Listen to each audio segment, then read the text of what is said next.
If it's এই not তিনটি judgment আয়াত। day and you're still breathing, আলহামদুলিল্লাহি that রাব্বিল means আলামিন Allah has given you an R opportunity to রহমানির make রহিম tawbah. আর কি If you were Malik beyond hope, ইয়াউমিদ্দিন। you would be এই under the ground. তিনটি আয়াত হচ্ছে So the কোরআনে only one প্রদত্ত convincing আল্লাহর you that you're সবচেয়ে hopeless পূর্ণাঙ্গ while you're পরিচয় still above দানকারী the আয়াত। ground is Iblis. প্রত্যেক মানুষকে তার So if you're সৃষ্টিকর্তা addicted to সম্পর্কে that যা sort জানতে of হবে thinking, তা এই then that's তিনটি your আয়াতে আছে। problem. Don't put that শুধু on. এটাই যথেষ্ট, আপনার জন্য এটাই যথেষ্ট। কেউ বলতে পারে তোমার ইসলামে প্রভুর ধারণা কেমন? শুধু ফাতিহার এই 3 আয়াতই উত্তরের জন্য যথেষ্ট। প্রথমত যা তিনি তাঁর ব্যাপারে আমাদের বলছেন তা হচ্ছে তিনি প্রশংসা ও কৃতজ্ঞতার অধিকারী। দ্বিতীয় জিনিস তিনি যা বলছেন তার ব্যাপারে তা হচ্ছে তিনি আমাদের মালিক। আর তৃতীয় জিনিস যা তিনি তার ব্যাপারে বলছেন তা হচ্ছে তিনি অন্য মালিকদের মতো নন। আপনার জন্য তার অসীম ভালোবাসা, অসীম দয়া। এবং শেষ জিনিস যা তিনি নিজের ব্যাপারে বলছেন তা হলো এটা ভাববেন না যে তার অসীম দয়া ও ভালোবাসার অপব্যবহার করতে পারবেন আপনি। তিনি কিছু মানুষের সাথে ন্যায় বিচার করবেন যদি তারা অন্যায় করে থাকে, তারা যদি নিয়মিত তার অবাধ্য হয়। সুবহানাল্লাহ, এটাই যথেষ্ট, এটাই পরিপূর্ণ। কিন্তু সব শেষে আমাদের আল্লাহর সাথে সম্পর্কটা কি? আমি আগেও বলেছি, আমাদের তাঁর সাথে প্রাথমিক সম্পর্ক কি? তিনি আমাদের মালিক আর আমরা তাঁর দাস, এটাই সম্পর্ক। আল্লাহর ব্যাপারে এই প্রাথমিক বিষয় যে বুঝতে পারবে সে অবশ্যই একটা ফলাফল উপলব্ধি করবে, তা হচ্ছে ইয়াকা না'বুদু। এটাই হচ্ছে পরিশেষ, ইয়াকা না'বুদু। শুধু তোমার কাছেই আমরা দাসত্ব স্বীকার করি, ইচ্ছাকৃত দাসত্ব। এখন চলুন দাসত্ব নিয়ে কথা বলি। দাসত্ব কি ইচ্ছাকৃত হয় নাকি জোর দিয়ে করতে হয়? দাসত্ব কি ইচ্ছাকৃত হয় নাকি অনিচ্ছাকৃত? অনিচ্ছাকৃত। কেউ বলবে না আমি অন্যরকম একটা চাকরি খুঁজছি, আমি আমার পায়ে শিকল বাঁধা পছন্দ করি। ওকে, কেউ দাসত্বের চাকরির জন্য অ্যাপ্লাই করে না, ঠিক না? দাসত্ব কখনো ইচ্ছাকৃতভাবে করা হয় না। আমরা সেই হাস্যকর উদাহরণ দেখতে পারি, আপনি এসে বললেন এই যে আমি আপনার দাস, আমি বললাম চলো কিছু করি। এটা ইচ্ছাকৃত, কিন্তু এটা সাধারণত হয় না। আল্লাহর থেকে বেশি শক্তিশালী কোনো মালিক হতে পারে না। এবং অন্য মালিকদের আরেকটা বিষয় এরকম, সাধারণত দাসরা মালিকদের ভালোবাসে নাকি ঘৃণা করে? ঘৃণা করে। এবং একবার যদি তারা সুযোগ পায় তাহলে কি করে? মুক্ত হতে চায়। এবং যদি তারা মালিকের প্রশংসাও করে তাহলে সেটা কি সত্যি নাকি মিথ্যা প্রশংসা? মিথ্যা প্রশংসা। কিন্তু এই সূরা শুরু হয়েছিল আলহামদুলিল্লাহ দিয়ে। এটা সত্যিকারের আসল প্রশংসা এই মালিকের। এটা কিভাবে সম্ভব? এর কারণ হচ্ছে এই যে এই মালিক আপনাকে দাসত্ব করার জন্য জোর করেন না, আপনাকে এই উপলব্ধি নিজ থেকে করতে হবে। তাই তিনি এটা বলেননি যে উ'বুদুল্লাহ, আল্লাহর দাস হও, বরং আমরা বলি ইয়াকা না'বুদু, আমরা তোমার কাছে নিজেদের দাসত্ব বিসর্জন করলাম, আমরা তৈরি, আমরা নিজ থেকে এটা বেছে নিয়েছি, আমরা ইচ্ছাকৃতভাবে দাসত্ব স্বীকার করছি। চমৎকার ব্যাপার। এই যে ইসলাম ধর্ম আপনাকে ফাতিহাতেই বলে দিচ্ছে তোমাকে এটা বেছে নিতে হবে, তোমাকে এটা বেছে নিতে হবে। কেউ তোমাকে মুসলিম হতে জোর করতে পারবে না, তোমাকে নিজ থেকে আল্লাহর কাছে আসতে হবে। আর কেন আপনার আল্লাহর কাছে আসা উচিত? আপনার আল্লাহর কাছে আসা উচিত সূরা ফাতিহার প্রথম 3 আয়াতের জন্য। এটাই আপনার জন্য যথেষ্ট। যদি সত্যি আপনি জানতেন আলহামদুলিল্লাহর মানে কি, রব্বিল আলামিনের মানে কি যদি আপনি বুঝে থাকেন, আর রহমানির রহিমের মানে কি আপনি যদি বুঝে থাকেন, আর মালিক ইয়াউমিদ্দিনের মানে কি আপনি যদি এগুলো বুঝে থাকেন, এগুলোর প্রত্যেকটা এককভাবেই যথেষ্ট। কারণ সব মিলে এটা বলার জন্য যথেষ্ট, ইয়া আল্লাহ আমি তোমার দাস, আমি নিজের ইচ্ছায় কাজ করতে চাই না, আমি সেটাই করতে চাই যেটা তুমি চাও আমি করি। কারণ যা তুমি চাও তা আমার চাওয়ার থেকে অনেক গুণ উত্তম। কারণ তুমি আমার রক্ষক, তুমি আমাকে ভালোবাসো আমার কল্পনার থেকেও বেশি, এবং তোমার ভালোবাসা আমি সর্বদা পাই। আল্লাহ তার দাসত্বের আগে তার ভালোবাসার ব্যাপারে বলেছেন, তাই না? তো আল্লাহ তাদেরও ভালোবাসেন যারা তার দাসত্ব গ্রহণ করে না, তাদেরও ভালোবাসেন যারা তার ব্যাপারে খারাপ কথা বলে, তাদেরকেও যারা তাকে অমান্য করে। ইয়া আল্লাহ তুমি এত ভালো, আমি তৈরি, আমাকে গ্রহণ করো, আমি সাইন আপ করছি। ইয়াকা না'বুদু, এটাই হচ্ছে সেই কথা যা আমি আর আপনি বলি যখন এভাবে দাঁড়াই।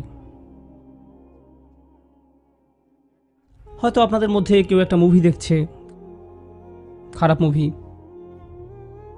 তারপর আপনি একটু বিরতি দিলেন, তারপর নামাজ পড়লেন, ইয়া আল্লাহ আমি শুধু তোমারই দাস, আমি কখনো তোমার কথা অমান্য করি না, আমি এই উপলব্ধি নিজ থেকে পেয়েছি, আমাকে পথ দেখাও। তারপর আপনি সালাম ফিরালেন, তারপর আবার মুভি প্লে করলেন। এর কোনো মানে হয়? ভাবুন তো, আপনাদের কেউ জুমার নামাজ পড়তে গেলেন, হাজার হাজার মানুষ, সবাই বলছে ইয়া আল্লাহ আমি তোমার দাস, সবাই বলছে ইয়া আল্লাহ আমি তোমার দাস, আমি এই উপলব্ধি নিজ থেকে পেয়েছি। আমি এটা বুঝি যে আমি যদি নিজের ইচ্ছায় কাজ করি আমি নিজেই ক্ষতিগ্রস্ত হব, তাই আমাকে পথ দেখাও। তারপর জুমার নামাজ শেষে আপনি খারাপ কাজ করলেন। এটার কি কোনো অর্থ হয়? তার মানে হচ্ছে আমরা জিহ্বা দিয়ে এমন কিছু বলছি কিন্তু তা আমাদের অন্তরে পৌঁছায়নি, আর আমরা আসলে সে সম্পর্কে চিন্তাও করিনি। আসলে আমরা কি বলছি তা নিয়ে সচেতন থাকি না। যখন আমরা বলি ইয়াকা না'বুদু, আমরা আল্লাহর সাথে একটা সন্ধি করছি। আমরা আল্লাহর কাছে নিজেদের সম্পর্কে কিছু বলছি, আমরা আল্লাহর কাছে একটা দাবি করছি। কিভাবে আপনি আপনার মাকে বলেন যে আপনি তাকে ভালোবাসেন? আপনি যখন বাসায় আসেন তিনি আপনাকে বলেন জুতা খোলো, আপনি সেগুলো খোলেন না। তিনি আপনাকে বলেন ডিনার টেবিলে বসে খাও, আপনি সোফায় বসে খান। তিনি বলেন তোমার বন্ধুদের নিয়ে এসো না, আপনি আপনার বন্ধুদের নিয়ে আসেন। তিনি বলেন উচ্চস্বরে শব্দ করো না, আপনি শব্দ আরো বাড়িয়ে দেন। আর তারপর আপনি তাকে বলেন মা আমি আপনাকে ভালোবাসি। এটা কি একটা তামাশা নয়? তিনি কি কষ্ট পান না যখন তাকে বলেন যে আপনি তাকে ভালোবাসেন? এটা কি আপনার মায়ের জন্য অপমানকর নয়? আমরা কি আল্লাহকে অপমান করছি না? তিনি আমাদের যা যা করতে নিষেধ করেছেন আমরা তা সবই করছি। তারপর আমরা বলি ইয়া আল্লাহ আমরা আপনার দাস, আমরা পরিপূর্ণ দাস। সুবহানাল্লাহ। ওয়া ইয়্যাকা নাস্তাঈন, আর শুধু আপনার সাহায্যই আমরা চাই। কোরআনের সবচেয়ে সুন্দর আয়াতগুলোর মধ্যে একটা ইয়্যাকা নাস্তাঈন। সহজ অনুবাদ, কেবল এবং একমাত্র আপনারই সাহায্য যা আমরা খুঁজে বেড়াচ্ছি। কেবল এবং একমাত্র আপনারই সাহায্য আমরা চাইছি। কিন্তু এটা কি বোঝায়? হে আল্লাহ, যখন আমরা সিদ্ধান্ত নেই যে আমরা আল্লাহর দাস হতে যাচ্ছি, আমাদের বুঝতে হবে এটা কোনো সহজ জিনিস না। এটা আল্লাহর সাথে অনেক বড় একটা অঙ্গীকার, এটা কোনো ছোট জিনিস না। আর আপনি যখন বড় অঙ্গীকার করেন আপনার সাহায্য প্রয়োজন হয়। তাই আমরা আল্লাহর কাছে বলি হে আল্লাহ আমি একটা বড় অঙ্গীকার করেছি, আমি মনে করি না যে আমি নিজে নিজে এটা পালন করতে পারবো। আপনি কি এই ব্যাপারে আমার সাহায্য করতে পারেন? ইয়্যাকা নাস্তাঈন, দয়া করে সাহায্য করুন। ইয়্যাকা নাস্তাঈনের এটাই প্রথম অর্থ। কিন্তু ইয়্যাকা নাস্তাঈনের সবচেয়ে সুন্দর শিক্ষার একটি হচ্ছে আরবি ভাষায় সাহায্য বোঝাতে ডজনের ওপর শব্দ আছে। নাসর এবং মুসাআদা, মাসাদ, মুআউন, অনেক অনেক শব্দ আছে এর জন্য। আল্লাহ আউন শব্দ ব্যবহার করলেন। নাস্তাঈন শব্দটি আরবি শব্দ আউন থেকে এসেছে। এটা খুব বিশেষ ধরনের সাহায্য। আমি চাই আপনারা এই সাহায্যটি বুঝুন, কারণ এটা আপনার জীবনে অনুধাবনের দরজাগুলো খুলে দেবে, সত্যিই দেবে। যখন আপনি বলেন ইয়্যাকা নাস্তাঈন, আপনি আসলে কি বলছেন? আপনি একটি রাস্তায় গাড়ি চালাচ্ছেন আর আপনার টায়ার নষ্ট হয়ে গেছে। আপনি সেটাকে টেনে রাস্তার সাইডে নিয়ে আসলেন। এখন আপনি কি করবেন? আপনি গাড়ি থেকে নামেন এবং দেখেন যে পিছনে অতিরিক্ত কোনো টায়ার আছে কিনা। আপনি সেটা নেন, গাড়িটা উপরে ওঠানোর জন্য চেষ্টা করেন যাতে করে টায়ারটা লাগাতে পারেন। কিন্তু আপনি গাড়িটা পুরোপুরি তোলার মতো যথেষ্ট শক্তিশালী না। তো যখন কেউ হেঁটে যাচ্ছে আপনি বলেন এই যে আপনি কি আমাকে সাহায্য করতে পারেন? আর তারা আপনাকে সাহায্য করে। এটা হলো ইস্তিআনা। অন্যভাবে বলা যায় ইস্তিআনা হচ্ছে যখন আপনি ইতোমধ্যে চেষ্টা করেছেন, আপনি শেষ করতে পারেননি, তখন আপনি অন্য কারো সাহায্য চান। এটা হলো ইস্তিআনা। ইস্তিআনা এটা নয় যে আপনার গাড়ির টায়ার নষ্ট হয়ে গেছে আর আপনি গাড়িতে বসে আছেন, কেউ পাশ দিয়ে যাচ্ছে, আপনি তখন বললেন হেই আমার গাড়ির টায়ার নষ্ট হয়ে গেছে, আপনি কি সাহায্য করতে পারেন? তিনি বললেন হ্যাঁ ঠিক আছে। তারপর আপনি বললেন এখানে ট্রাঙ্ক খোলার একটা বাটন আছে, বাটন চেপে ট্রাঙ্ক খুলে আপনি কাজ করতে থাকুন আর আমি এখানে বসে সংবাদ শুনছি। এটা ইস্তিআনা নয়, এটা ইস্তিআনা না। কেন না? কারণ ইস্তিআনা দাবি করে প্রথমে আপনি আপনার নিজের জন্য কাজ করছেন, তারপর আপনি কাজটি শেষ করতে না পারার কারণে অন্যের সাহায্যের প্রয়োজন হয়। বোঝা গেল? সুতরাং অলস মানুষেরা ইস্তিআনা চাইতে পারেন না। যারা কোনো কাজ করে না তারা এই ধরনের সাহায্য চাইতে পারে না। নাস্তাঈন বলার মাধ্যমে আপনি প্রকৃতপক্ষে আল্লাহকে বলছেন ইয়া আল্লাহ আমি চেষ্টা করেছি, আমি আপনাকে বলছি যে আমি চেষ্টা করেছি, আমি চেষ্টা করেই যাচ্ছি, আপনি দেখতে পাচ্ছেন, আর এখন আপনার সাহায্য প্রয়োজন। তো এই পৃথিবীর কেউ যে আল্লাহর দিকে ফিরে আসে আর বলে কিভাবে সম্ভব যে আপনি আমাকে সাহায্য করেন না? আর মানুষ তা করে। লোকে জিজ্ঞেস করে কিভাবে আল্লাহ আমাকে সাহায্য না করে, আর এমনকি তারা নিজেরাও চেষ্টা করে না, তারা নিজেরা কোনো উদ্যোগ নেয় না, কিন্তু তারা আল্লাহকে দোষারোপ করে যে তাকে সাহায্য কেন করছে না। তারা কেবল তাদের নিজেদেরকেই দোষারোপ করতে পারে। এটাই আল্লাহর মূলনীতি। তিনি আপনাকে সাহায্য করবেন যখন আপনি নিজে উদ্যোগ নেওয়া শুরু করবেন। যদি আপনি নিজে নিজে উদ্যোগ না নেন তিনি আপনাকে সাহায্য করবেন না। দুটো জিনিস আপনাকে এখানে বুঝতে হবে। আমি দুটো সম্পর্কেই বলবো। পৃথিবীতে এমন মানুষ আছে যারা কোনো উদ্যোগ নেয় না, আবার তারপর আল্লাহর কাছে সাহায্য আশা করে। এটা কখনোই আসবে না।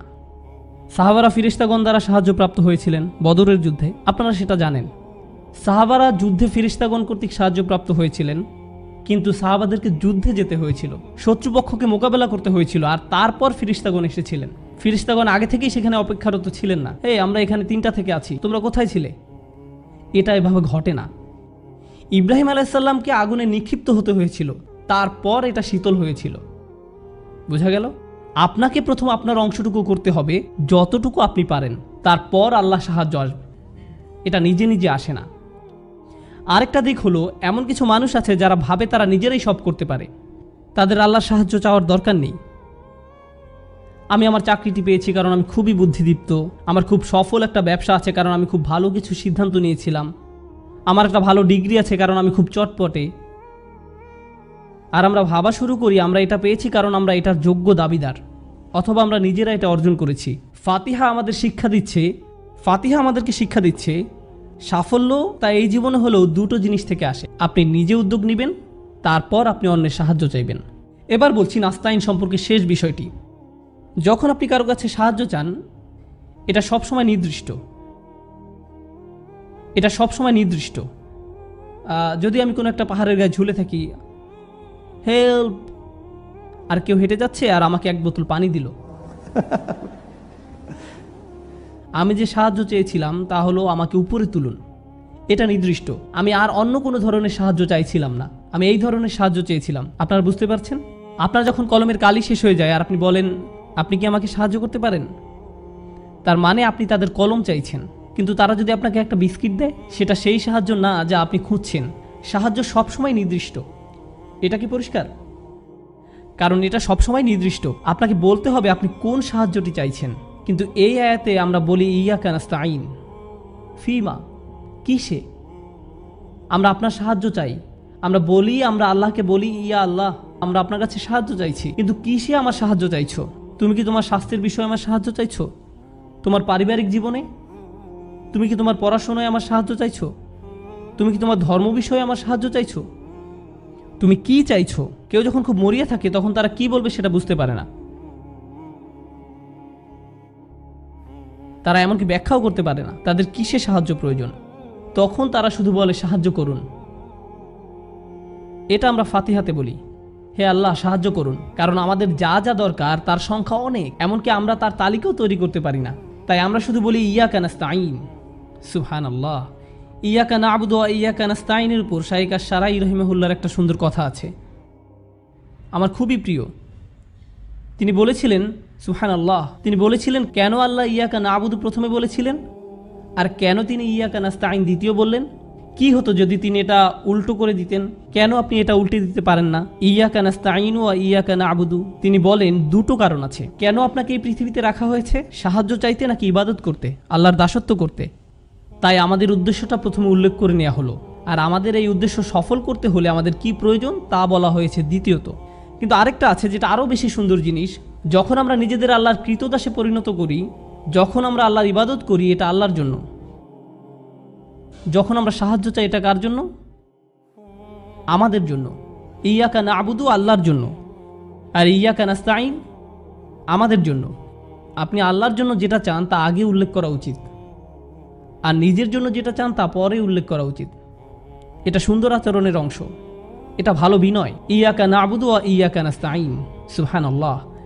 আপনারা বুঝতে পেরেছেন? পরবর্তী বিরতির আগে আরও 10 মিনিট আপনারা টিকে থাকবেন তো? আমি আপনাদের আরও 2 মিনিট দেব। আমি চাই আপনারা পূর্ণ মনোযোগ দিন, বেশি সময় ধরে পরিপূর্ণ মনোযোগ দেওয়া যায় না। ইহদিনা, আমাদের পরিচালিত করুন, এটা সুন্দর ভাষা। আরবিতে হিদায়া শব্দটি। কেন আমরা পরিচালিত করুন বলছি? কারণ আল্লাহ হচ্ছেন প্রভু, আর আপনারা সে পর্যন্ত কোনো প্রভু থাকতে পারে না যতক্ষণ না তিনি আপনাকে দিক নির্দেশনা দিচ্ছেন। কিভাবে এই সম্পর্কটি শুরু হয়? পথ নির্দেশনা। প্রথম যে ধরনের সাহায্যটা আমার প্রয়োজন তা হলো, ইয়া আল্লাহ বলে দিন কি করতে হবে, আমাকে বলুন কি করতে হবে।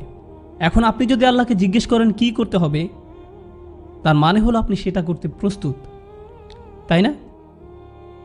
সুতরাং যখন আমরা বলি ইহদিনাস সিরাতাল মুস্তাকিম, আমরা প্রকৃতপক্ষে আল্লাহকে বলছি, ইয়া আল্লাহ আমি আপনাকে মেনে চলতে প্রস্তুত, শুধু আমাকে বলুন, আমি সেটা গ্রহণ করব।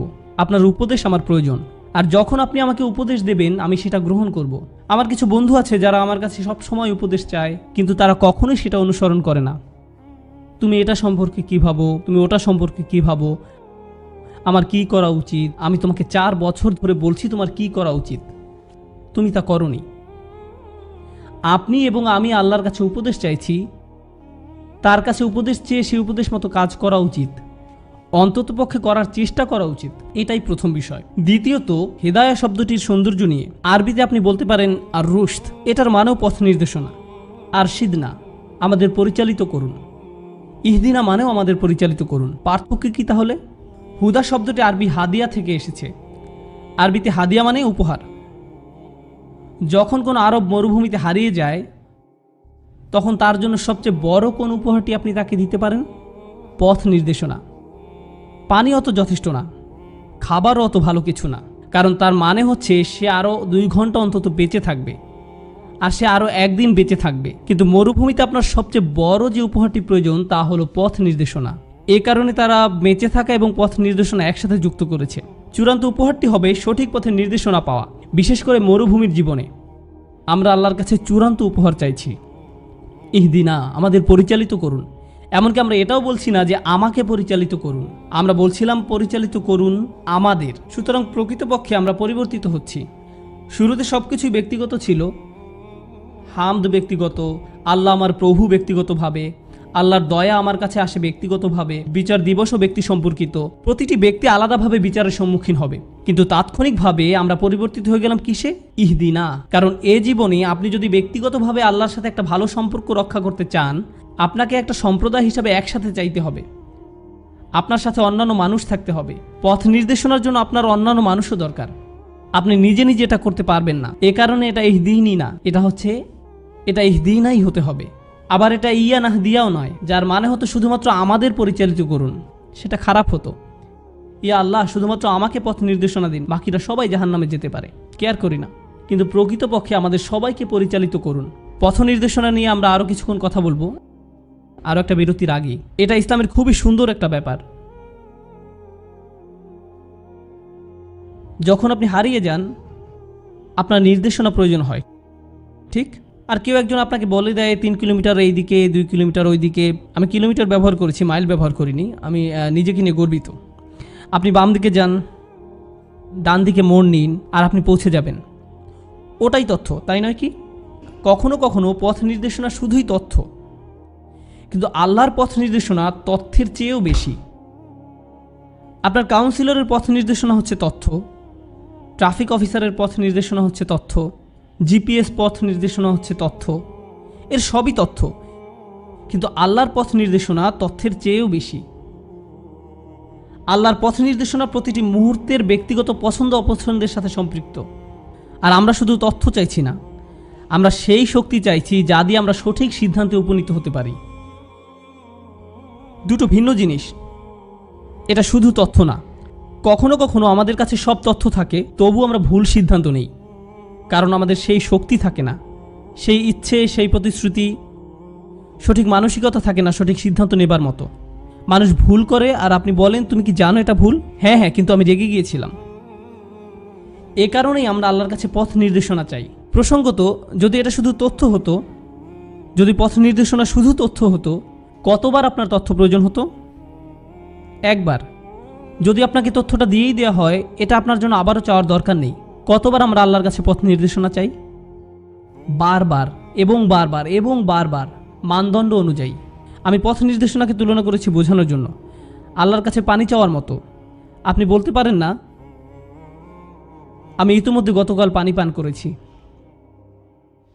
এটা এভাবে কাজ করে না। আপনি যদি বেঁচে থাকতে চান, আপনাকে পানি পান করতে হবে, বারবার এটা পান করতে হবে, এবং সেজন্য কয়েক ঘন্টা পর পর। এটা যেন এমন, আল্লাহ আমাদের বলছেন তোমার শরীরের মতো কয়েক ঘন্টা পর পর এটার পানি প্রয়োজন হয়।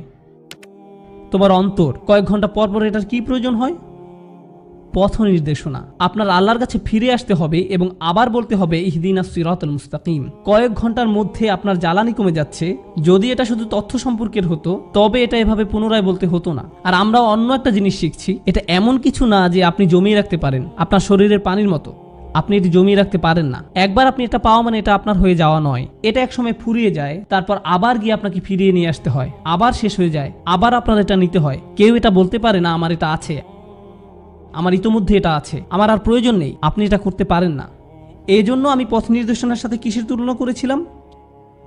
পানির তৃষ্ণার মতো পথ নির্দেশনাও একটি তৃষ্ণা, এটার মতোই, ঠিক? তাই আমাদের আল্লাহর কাছে বারবার চাইতে হবে। এখন সিরাতুল মুস্তাকিম, ইহদিনাস সিরাতুল মুস্তাকিম কি বোঝায়? আমি ছোট 2 মিনিটের বিরতির পর সেটা বলবো ইনশাআল্লাহ, কারণ আবার আমি আপনাদের সতেজ মনোযোগ চাই। তো অন্তত স্ট্রেস করুন, অন্তত এরকম আপনি জানেন, আপনার হাত উপরে তুলুন এবং যা ইচ্ছে করুন, আমি এখানেই আছি। এখন আমি আজ রাতের বক্তৃতায় আমার সবচেয়ে প্রিয় অংশ বলবো। এটা আমি সবার শেষে বলার জন্য রেখে দিয়েছি। ব্যক্তিগতভাবে আমি মনে করি এই ব্যাপারটা সূরা ফাতিহাকে অলৌকিক করে তুলেছে। এটা ফাতিহাকে এত সুন্দর করেছে যে আমি যুক্তি দিয়ে প্রমাণ করতে পারবো না। যদি আমি একজন মুসলিমের মতো নাও ভাবি, যদি আমি একজন অমুসলিমের মতো করেই চিন্তা করি, তবু এটা যুক্তি দিয়ে প্রমাণ করা মুশকিল যে কিভাবে একজন মানুষ এরকম নিখুঁতভাবে কথা বলতে পারে। একজন মানুষ কি করে এভাবে কথা বলতে পারে? এখন শুনুন, আপনাদেরকে যা বলতে চাচ্ছি মনোযোগ দিন, ওকে? এটাই সম্ভবত সবচেয়ে গুরুত্বপূর্ণ অংশ। ফাতিহাতে 2টো বিষয় আছে, জ্ঞান এবং কাজ। ফাতিহাতে 2টো বিষয় আছে, জ্ঞান এবং কাজ। আলহামদুলিল্লাহি রাব্বিল আলামিন, আর রহমানির রহিম, মালিক ইয়াউমিদ্দিন, পুরোটাই জ্ঞানের কথা। কার সম্পর্কে জ্ঞান? আল্লাহ সম্পর্কে, তাই না? বোঝা গেল? 3টি আয়াত কি সম্পর্কে? জ্ঞান সম্পর্কে। বিষয়টা সবার কাছে পরিষ্কার তো? যখন আমরা বলি ইয়াকা না'বুদু ওয়া ইয়াকা নাস্তাঈন ইহদিনাস সিরাতাল মুস্তাকিম সিরাতাল্লাযীনা আন'আমতা আলাইহিম গায়রিল মাগদুবি আলাইহিম ওয়ালাদ-দাল্লিন, এই সবগুলো হচ্ছে ক্রিয়া। এই সবগুলো জ্ঞান সম্পর্কে নয়। কি সম্পর্কে? কাজ সম্পর্কে। সূরাটা শুরু হয়েছে জ্ঞান দিয়ে আর শেষ হয়েছে কাজ দিয়ে। আপনারা আছেন তো আমার সাথে? ওকে, এখন এটার 3টা দিক আছে। কিছু মানুষের জ্ঞান আছে আর তারা এই জ্ঞান অনুযায়ী কাজ করে। যদি আপনার জ্ঞান আপনাকে দিয়ে কাজ করায়, তার মানে আপনি সঠিক পথে আছেন। তাহলে যদি আপনি সোজা পথে থাকতে চান, আপনার কি কি করা দরকার? জ্ঞান এবং কাজ, ঠিক আছে? কিন্তু আরও 2টি বিকল্প পরিস্থিতি তৈরি হতে পারে। কিছু মানুষের জ্ঞান আছে কিন্তু সেটা কাজে পরিণত হয় না। আবার কিছু কিছু মানুষ কাজ করে কিন্তু সেই কাজ সঠিক জ্ঞানের উপর ভিত্তি করে হয় না। এখন আপনার যদি জ্ঞান থাকে কিন্তু আপনি সেই জ্ঞান অনুযায়ী কাজ না করেন, তাহলে আপনি ফাতিহায় উল্লেখিত কোন দলে পড়ছেন? কোন দলে? আল মাগদুবি আলাইহিম। তাদের জ্ঞান আছে কিন্তু জ্ঞানের প্রয়োগ নেই। আবার যদি আপনি কাজ করেন খুব ভালো উদ্দেশ্য নিয়ে কিন্তু ভুল তথ্যের উপর ভিত্তি করে, তাহলে আপনার সেই কাজ অজ্ঞতাপ্রসূত, এটা জ্ঞানের উপর ভিত্তি করে নয়। আদ-দাল্লিন। সূরাটা শুরু হয়েছে জ্ঞান দিয়ে, তারপর কাজ এবং জ্ঞানের কথা একসাথে বলা হয়েছে, তারপর বলা হয়েছে কাজ ছাড়া জ্ঞান এবং জ্ঞান ছাড়া কাজ। এভাবে সূরাটিতে নিখুঁত ভারসাম্য রাখা হয়েছে, উভয় ব্যাপারে নিখুঁত ভারসাম্য। আবার পিছনে যাই, সূরাটি শুরু হয়েছে এভাবে কে কথা বলতে পারে? এত চমৎকার করে কে কথা বলে? আর কোরআন মৌখিকভাবে বর্ণনা করা হয়েছে, এখানে শুধরানোর কোনো ব্যাপার ছিল না। যদি এটাকে অন্যভাবে বলি তাহলে ভালো শোনাবে, এখানে এডিট করার কোনো ব্যবস্থা ছিল না। এখন ভাষাগত দৃষ্টিকোণ থেকে লক্ষ্য করি। আমি জানি আপনারা ভাষাবিজ্ঞানের ছাত্র নন, সম্ভবত আপনাদের বেশিরভাগই না, তাই আপনাদের বোঝার জন্য সহজ করছি। এটা ফাতিহার সবচেয়ে আশ্চর্যজনক ব্যাপারগুলোর একটা। আরবি ভাষায় 2 ধরনের বাক্য আছে, ভার্ব বা ক্রিয়ার উপর ভিত্তি করে বাক্য, নাউন বা বিশেষ্যের উপর ভিত্তি করে বাক্য। আজকে আমি ক্রিয়া এবং বিশেষ্য নিয়ে কথা বলছিলাম। বলুন তো কোনটা স্থায়িত্ব বোঝায়? নাউন বা বিশেষ্য। আর কোনটা অস্থায়ী? ক্রিয়া, তাই না? তাহলে আরবিতে 2 ধরনের বাক্য আছে, ক্রিয়া ভিত্তিক এবং বিশেষ্য ভিত্তিক। জুমলা ইসমিয়া, জুমলা ফেলিয়া, ঠিক আছে? এখন যখন ক্রিয়াভিত্তিক বাক্য ব্যবহার করা হয় তখন প্রসঙ্গটি সাধারণত হয় অস্থায়ী, আর যখন বিশেষ্য ভিত্তিক বাক্য ব্যবহার করা হয় তখন প্রসঙ্গটি বা আইডিয়াটি সাধারণত হয় স্থায়ী। এটা অলঙ্করণের ব্যাপার। ওকে, আমি চাই আপনারা এই কথাটা মাথায় রাখুন। বিশেষ্য বা নাম ভিত্তিক বাক্যগুলো স্থায়িত্ব বোঝায়, আর ক্রিয়াভিত্তিক বাক্য ক্ষণস্থায়ী সময়কাল বোঝায়। এটা তাদের ভাষাভিত্তিক ব্যাপার। তো এখন ফাতিহাকে 3 ভাগে ভাগ করা যায়।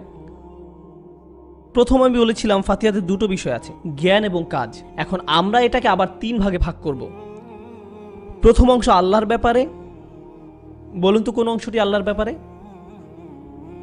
আলহামদুলিল্লাহি রাব্বিল আলামিন আর রহমান রহিম মালিক ইয়াউমিদ্দিন, এটা হচ্ছে প্রথম ভাগ। দ্বিতীয় ভাগ হলো আমাদের এবং আল্লাহর মাঝে একটা চুক্তি।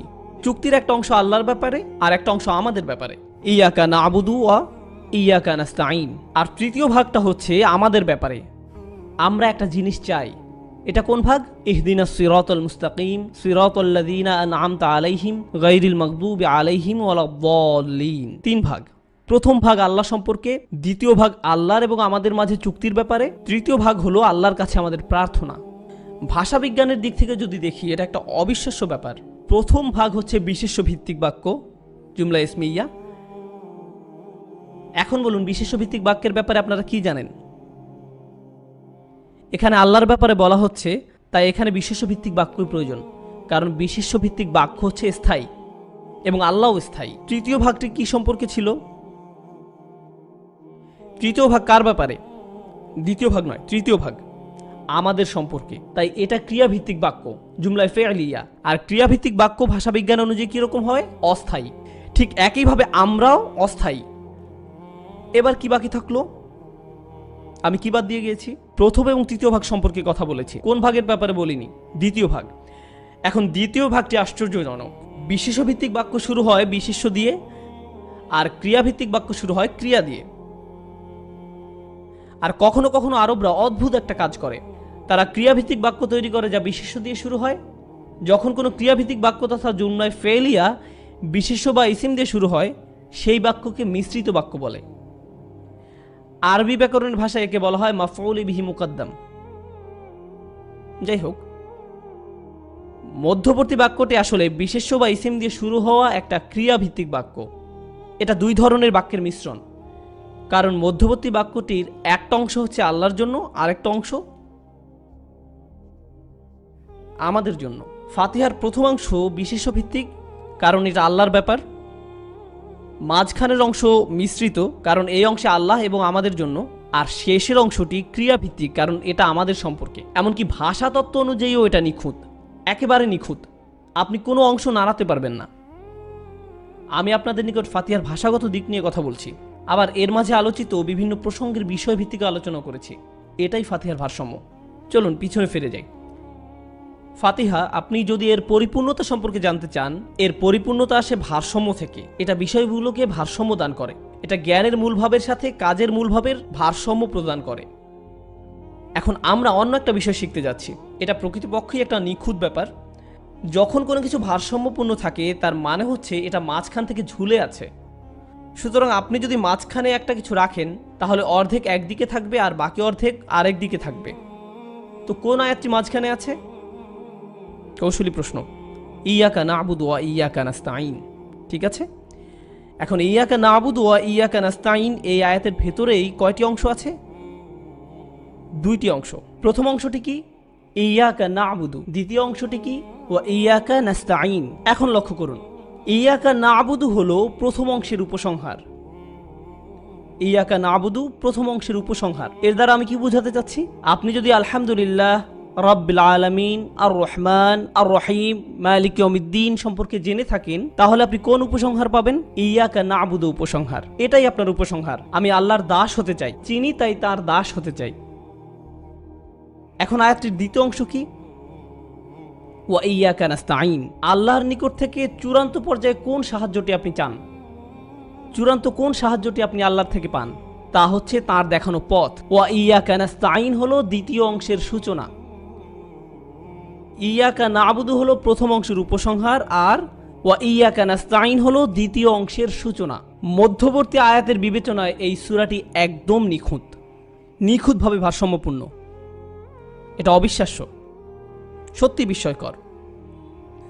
চলুন আবার পেছনে যাই। ফাতিহা আরও কিছু বিষয়কে ভারসাম্য দান করে। আল্লাহর প্রতি আশা আসে আর রহমান রহিম থেকে। কিন্তু আশা যদি অন্ধ হয়, আপনি দায়িত্ব জ্ঞানহীন হয়ে পড়বেন। আর দায়িত্ব কোন আয়াত থেকে আসে? মালিক ইয়াউমিদ্দিন। আল্লাহ আশা এবং দায়িত্ব পালনকে আর রহমান রহিম এবং মালিক ইয়াউমিদ্দিনের মধ্যে ভারসাম্যপূর্ণ করে দিলেন। ঠিক আছে, আরও দুটো ভারসাম্যপূর্ণ বিষয় আছে।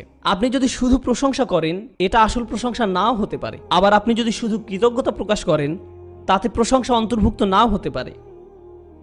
আলহামদুলিল্লাহ, এটা জ্ঞান এবং কর্মের মাঝে ভারসাম্য দান করে। সিরাতাল মুস্তাকিম, শুধু জ্ঞান কিন্তু কোনো কর্ম নেই।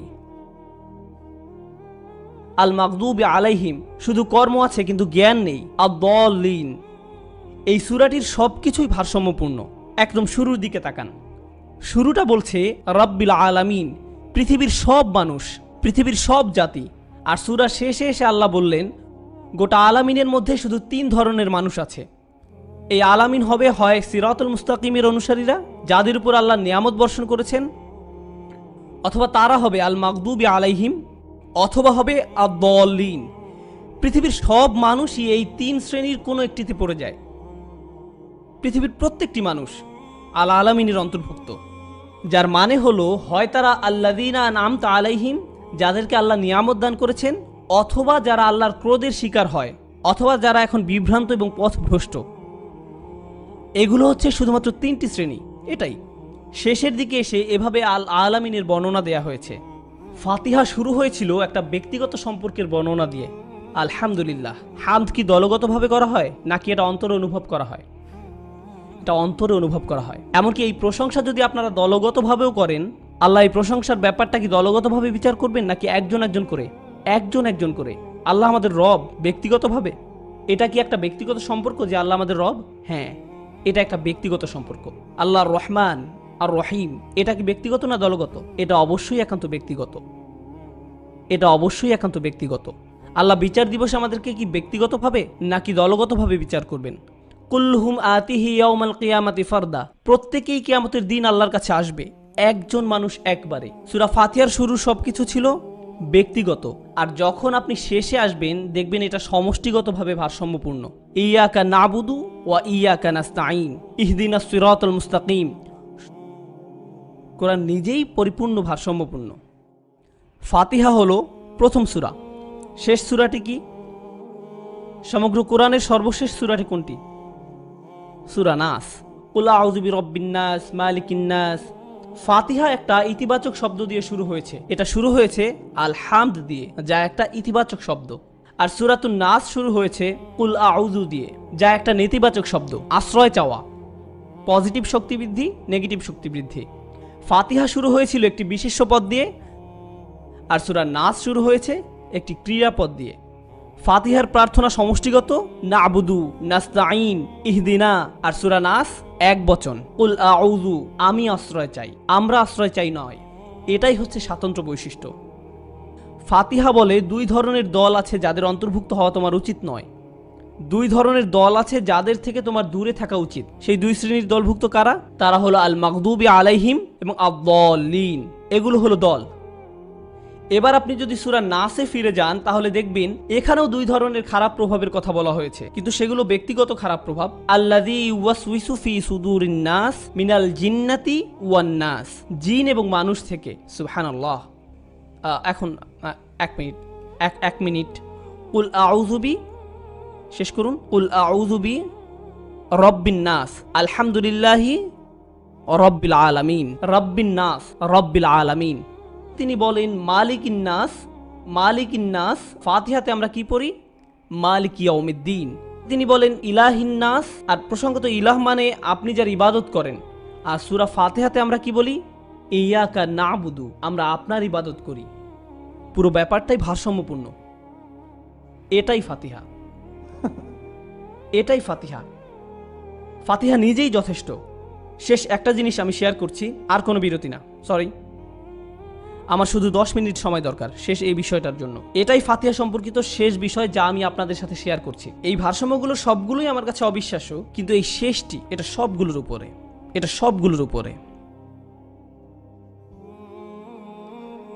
আমি আপনাদের 4 ধরনের দ্বন্দ্ব নিয়ে কথা বলতে চাই।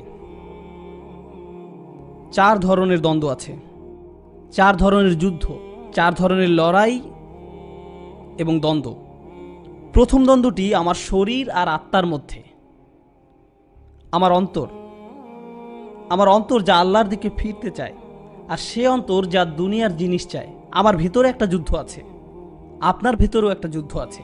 আমাদের মধ্যে এমন কেউ নেই যার মধ্যে এই যুদ্ধটি নেই। আধ্যাত্মিক তৃষ্ণা আছে, আবার জাগতিক তৃষ্ণাও আছে। জান্নাতের সৌন্দর্যের আকাঙ্ক্ষা আছে, আবার পার্থিব সৌন্দর্যের আকাঙ্ক্ষাও আছে। আপনি এটাকে পুরোপুরি দমন করতে পারবেন না। আর এ দুটোর মাঝে একটা দ্বন্দ্ব আছে, এটাই প্রথম যুদ্ধ। দ্বিতীয় লড়াইটি পুরুষ এবং নারীর মাঝে। তাদের একে অন্যের সাথে বসবাস করতে হয়, একে অন্যকে ঘৃণাও করে। এই ভালোবাসা ও ঘৃণার সম্পর্ক একটা চলমান সংগ্রাম। পুরুষের কি কি অধিকার আছে, নারীর কি কি অধিকার আছে। আপনি যদি নারীদের সেই সিদ্ধান্ত নিতে দেন যে নারীদের কি কি অধিকার আছে, তারা শেষ করবে জুলুম করে। আপনি যদি পুরুষদের সিদ্ধান্ত নিতে দেন যে পুরুষ এবং নারীর কি কি অধিকার আছে, তারা শেষ করবে জুলুম করে নারীদের। এটা একটা চলমান যুদ্ধ। একটা উদাহরণ দেই, আপনি বিবাহ বিচ্ছেদের কোর্ট সম্পর্কে জানেন। যদি বিবাহ বিচ্ছেদ কোর্টের বিচারক একজন পুরুষ হয়ে থাকেন যার নিজেরও বিবাহ বিচ্ছেদ হয়েছে, আর তার সামনে যদি এমন একটা কেস থাকে, ভালো হবে আপনি যদি তার সামনে নারী না হন। কারণ বুঝতে পেরেছেন? কারণ তিনি পক্ষপাতদুষ্ট। দিন শেষে তিনি একজন পুরুষ, তিনি একজন নারীর মতো করে চিন্তা করতে পারেন না। আবার যদি বিবাহ বিচ্ছেদ কোর্টের বিচারক একজন মহিলা হয়ে থাকেন, ভালো হয় আপনি যদি তার সামনে পুরুষ কেউ না হন।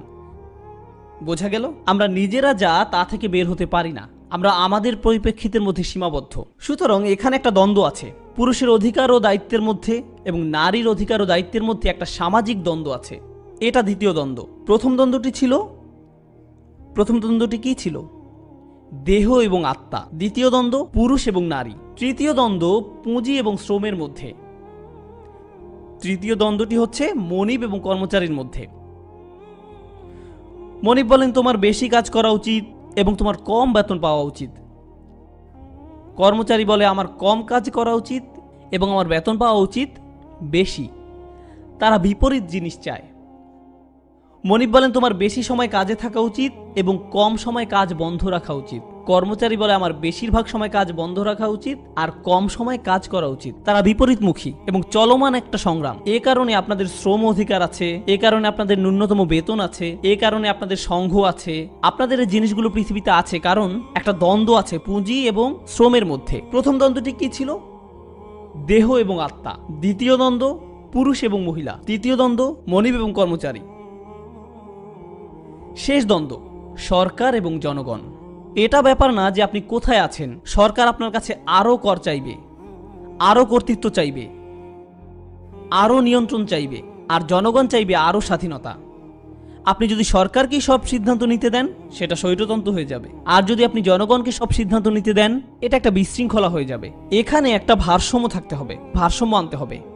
আর আপনি জানেন সেই ভারসাম্য খোঁজাকে আমরা বলি ন্যায় বিচারের জন্য লড়াই। হ্যাঁ, আমরা এটাকে ন্যায় বিচারের জন্য লড়াই বলি। এটা এক ধরনের রাজনৈতিক ন্যায় বিচার, ঠিক আছে?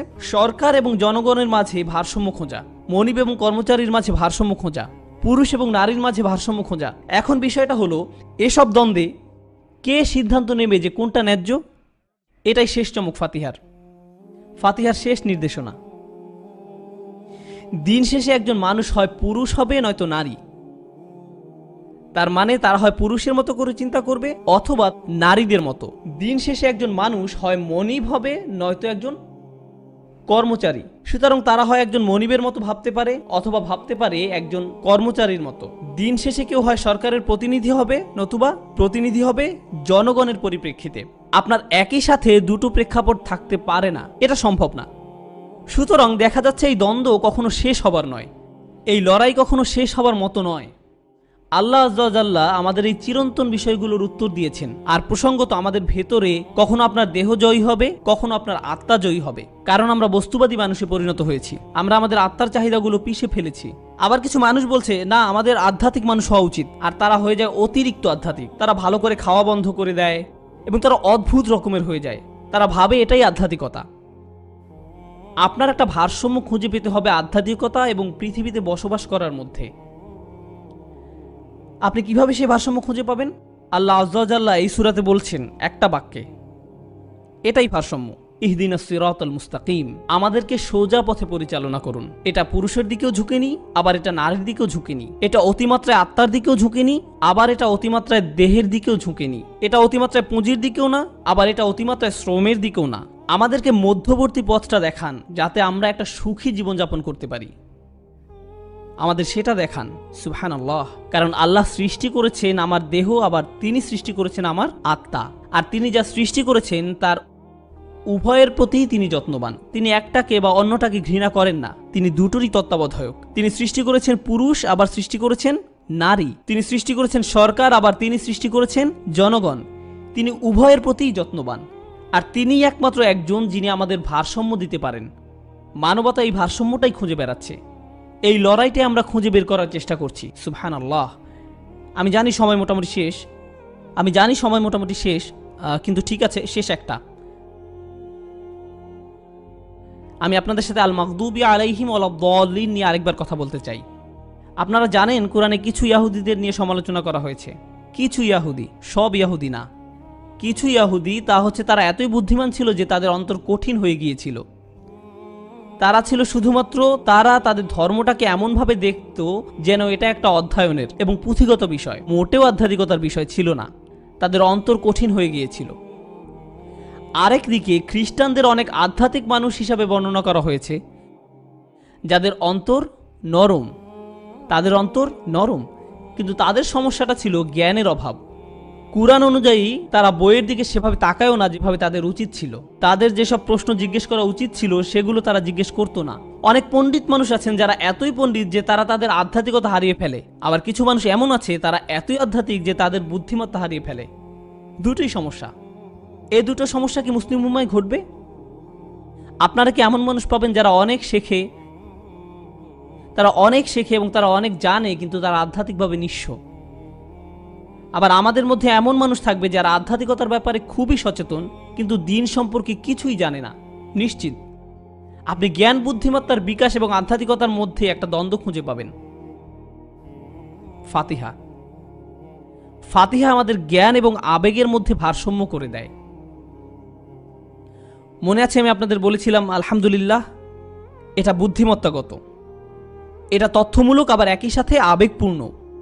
কুরআন তার পুরোটা জুড়ে নিরবিচ্ছিন্নভাবে একটা উচ্চতর শিক্ষা এবং বুদ্ধিগত পাঠ।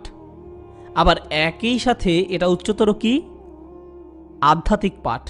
এমন আর কি বই আছে যা বুদ্ধিমত্তা এবং দার্শনিক জ্ঞানকে আধ্যাত্মিকতার সাথে ভারসাম্য করতে পারে? কোন বই এটা করবে? এমন কোন বই আছে যা কিছু পণ্ডিত ব্যক্তি পাঠ করে এবং তারা শুধু একটা সূরার উপর পিএইচডি করে তবুও সেটা শেষ করতে পারে না? আবার একই সাথে একজন কৃষক এই একই সূরা শুনছে এবং কাঁদছে নামাজের মধ্যে। কোন বই এটা করবে? পৃথিবীর কোন সংবিধান আপনাকে কাঁদাতে পারবে? সুবহানাল্লাহ। আধ্যাত্মিকতা এবং বুদ্ধিবৃত্তির ভেতরে ভারসাম্য পাওয়া যায় এই একটা বইয়ের মধ্যে। সুবহানাল্লাহ। ভারসাম্যের পরে ভারসাম্য, ভারসাম্যের পরে ভারসাম্য, ভারসাম্যের পর ভারসাম্য, এটাই হচ্ছে ফাতিহা। আমি দোয়া করি আমি এই অবিশ্বাস্য সূরাটির মধ্যে যে সৌন্দর্য লুকানো আছে তার প্রতি ন্যায় বিচার যেন করতে পারি। আমি আরও দোয়া করি যে আপনারা সবাই আজকের বক্তব্য উপভোগ করেছেন। যেহেতু আমি আজ রাতেই চলে যাচ্ছি, আমি জানি এবার খুবই সংক্ষিপ্ত ভ্রমণ হয়েছে। আমি আসলে আগামীকাল সকালেই বিমানে উঠছি। আমি খুবই কৃতজ্ঞ এই সুযোগটি পেয়ে যা এই প্রোগ্রামের স্বেচ্ছাসেবক এবং দাতারা দিয়েছেন। আর আমি আপনাদের সবার জন্য দোয়া করি এখানে আসা এবং অংশগ্রহণ করার জন্য। আমি সত্যি অনেক কৃতজ্ঞ আপনাদের সাথে দেখা করার সুযোগ পেয়ে, এবং আমি জানি এখানের প্রত্যেককে সালাম জানাতে পারবো না। আমি শুধু আকাঙ্ক্ষা করি যদি আমি সবার সাথে সালাম জানাতে পারতাম। আমি সত্যি অনেক কৃতজ্ঞ আজ রাতে আপনাদের এখানে উপস্থিতির কারণে। আপনাদের যেতে দেবার আগে আমি চাইছিলাম আপনাদেরকে একটা প্রজেক্টের সাথে পরিচয় করিয়ে দিতে, যেটাতে আমি আমার নিজেকে পুরোপুরি সমর্পণ করেছি। আসলে দিন দিন আমি ভ্রমণের সুযোগ কম পাচ্ছি একটা প্রজেক্টের জন্য। আমি ধারণা করছি আমি ভ্রমণ করার চেয়ে এটা মুসলিমদের আরও উপকার করবে প্রকৃতপক্ষে। আমার একটা সচেতনভাবে সিদ্ধান্ত নিতে হবে সে সম্পর্কে, যা আমি ভাবছি আপনাদের জন্য সবচেয়ে উপকার আনতে পারবে। দল এবং কাজের মাধ্যমে যেটা আমরা করার চেষ্টা করছি, দুটো জিনিস আমরা বাইনাতে ফোকাস করি। আমরা ফোকাস করি আরবির দিকে এবং আমরা ফোকাস করি কোরআনে। তাই আমি আপনাদের শুধু কোরআন নিয়ে বলবো। আমি ব্যক্তিগতভাবে বিশ্বাস করি প্রতিটি মুসলিমের কোরআনের একটা ব্যাখ্যা পড়া উচিত। কিন্তু আমার কথা শুনুন, আমি আশা করি না প্রতিটি মুসলিম কোরআনের সম্পূর্ণ অনুবাদ পড়বে। এটা আমি আশা করি না। আমি ভাবিও না যে এটা বাস্তবসম্মত। আমি এটাকে বাস্তবসম্মত ভাবি না, কারণ হয় আপনি একঘেয়েমি বোধ করবেন অথবা আপনি কনফিউজড হয়ে যাবেন। আপনি অনুবাদ থেকে একটা আয়াত পড়বেন আর ভাববেন এটা কি বোঝাচ্ছে, হত্যা করো তাদেরকে যেখানেই পাও, এটা আসলে কি বোঝাচ্ছে। আপনি ব্যাখ্যা খুঁজে পাবেন না। হয়তো আপনার প্রায়োগিক তাফসির পড়ার উপায়ও নেই। একজন গড়পড়তা মুসলিমের কাছে এটা অনেক বেশি প্রত্যাশা। তারা এমনটা করতে যাচ্ছে না, এরকমটা হতে যাচ্ছে না। আমাদের বাস্তববাদী হওয়া উচিত। তাই এখানে আমার ব্যক্তিগত অবস্থান হচ্ছে কুরআনকে ব্যাখ্যা করা উচিত সহজবোধ্য ভাষায়, ছাপার মাধ্যমে না, প্রথমে ভিডিওর মাধ্যমে, আলাপের মাধ্যমে আমাদের এটা নিয়ে কথা বলতে হবে। এটা মানুষের জন্য হজম করা সহজ হবে, আর এটা এমনভাবে উপস্থাপন করা হবে যেন বেশি পুঁথিগত না হয়ে যায়। এটা এমন যে কোরআন সবার জন্য, বিশেষত যে অংশগুলো সংশয়পূর্ণ সেগুলোর প্রতি নজর দেয়া, যেমন CNN বা ফক্স যেসব অংশগুলো বেশি ব্যবহার করে, সেসব অংশ নিয়ে যেগুলো কিছু মানুষ ব্যবহার করে সে সম্পর্কে ভয়ঙ্কর কিছু বলতে, এবং তারা এটাকে অপব্যবহার করে ভয়ানক কিছু বলতে। আর আপনি ভাবেন কোরআন কি আসলেই এমন কিছু বলে? আসলেই কি এটা এমনভাবে বলে? এটা আসলে কি বোঝাচ্ছে? আর আপনি কি জানেন, অধিকাংশ মানুষ এটা সম্পর্কে আর কিছু পড়বে না, তারা সন্দেহ নিয়েই থাকবে বছরের পর বছর, অমীমাংসিত। এই উদ্বেগটা আমার মাঝে ছিল কিছু সময়, এবং চেষ্টা করেছি এই বিষয়টাতে কাজ করার। একবার যাওয়া, সাথে সংক্ষিপ্ত ব্যাখ্যা, যেখানে প্রয়োজন সেখানে একটু বিশেষভাবে বিশদ ব্যাখ্যা, যেখানে সাধারণত সংশয়গুলো দানা বাঁধে, যেখানে প্রয়োজন সেখানে একটু বিশেষভাবে বিশদ ব্যাখ্যা, ওটা কি নিয়ে বলছে, অথবা এমন জিনিস যে হঠাৎ করে কিভাবে বিষয়বস্তু পরিবর্তন হয়ে গেল, কিভাবে একটা গল্পের কিছু অংশ এখানে আবার কিছু অংশ সেখানে, এটা নারীদের নিয়ে যখন বলছে তখন কি বলছে, অথবা উত্তরাধিকার নিয়ে কি বলছে।